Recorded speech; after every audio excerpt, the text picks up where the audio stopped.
India has beaten Australia in 30 test matches. Australia has won 43 tests against India.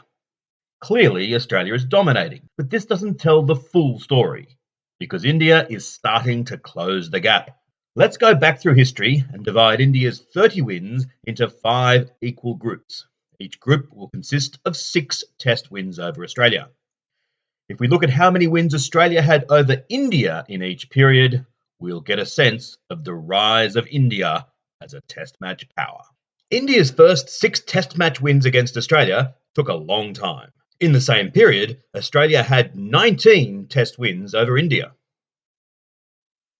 After this, Australia continued to dominate, but not by as much. In the time it took for India's next 6 test wins against Australia, Australia beat India 10 times. And then things really began to change. Over the course of India's next 6 test wins against Australia, the Aussies beat India in 5 tests.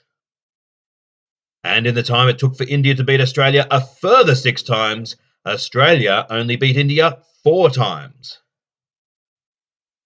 And now we come to the most recent period, where it just so happens that 75% of the matches have been played in Australia. Surely Australia has reasserted its dominance? No.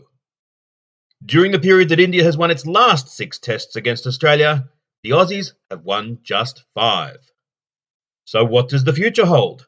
Can Australia, with its population of only 25 million, surge further ahead? Or will India, with its nearly 1.4 billion people and rapidly growing economic might, close the gap entirely? Tell us in the comments when, if ever, you think India will surpass Australia in test match wins between the two countries.